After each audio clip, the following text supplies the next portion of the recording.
Merry Christmas and welcome back to The Living Years, my journey through the films and albums of each year of my life. It's time for the top 20 albums of 1978, and that begins with a kids album, Down by the Creek Bank. This is a musical for church children's choirs, and it's at number 20.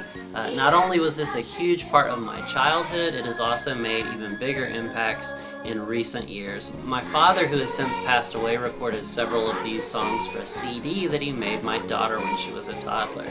And then after she got a bit older, she got to be in the musical when her school presented it about 5 years ago. I seriously cried through the whole thing as this very special collection of songs came full circle for me.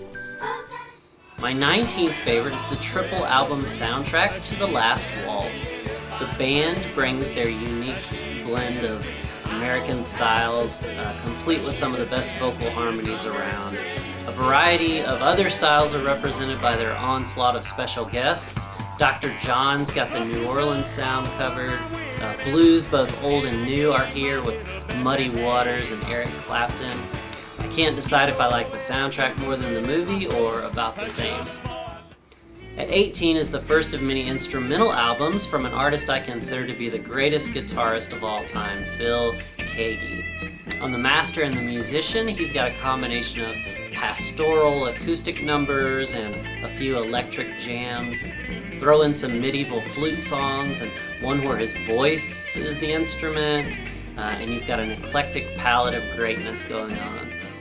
Are We Not Men? We Are Devo comes in at number 17. This debut album ushers in their completely original and freakishly delightful spaz rock. Punk rock energy meets Talking Heads on steroids. Their memorable cover of the Rolling Stones' Satisfaction is here, and appropriately enough, satisfying. The Jacksons put out their best album since the early years. Destiny is in the 16th spot. They find a great dance groove on Shake Your Body Down to the Ground and Blame It on the Boogie. This is a sign of what's to come in the following year when Michael drops his solo album Off the Wall. At number 15 is the Blues Brothers with Briefcase Full of Blues. Yes, this is the debut album from that famous pair of Saturday Night Live comedians. It was recorded live and came a few years before their feature film. A few of their signature tracks are here, like Soul Man and I Can't Turn You Loose. This great collection of rhythm and blues from the 50s, 60s, and 70s worked so well because of the sensational band led by Paul Schaefer.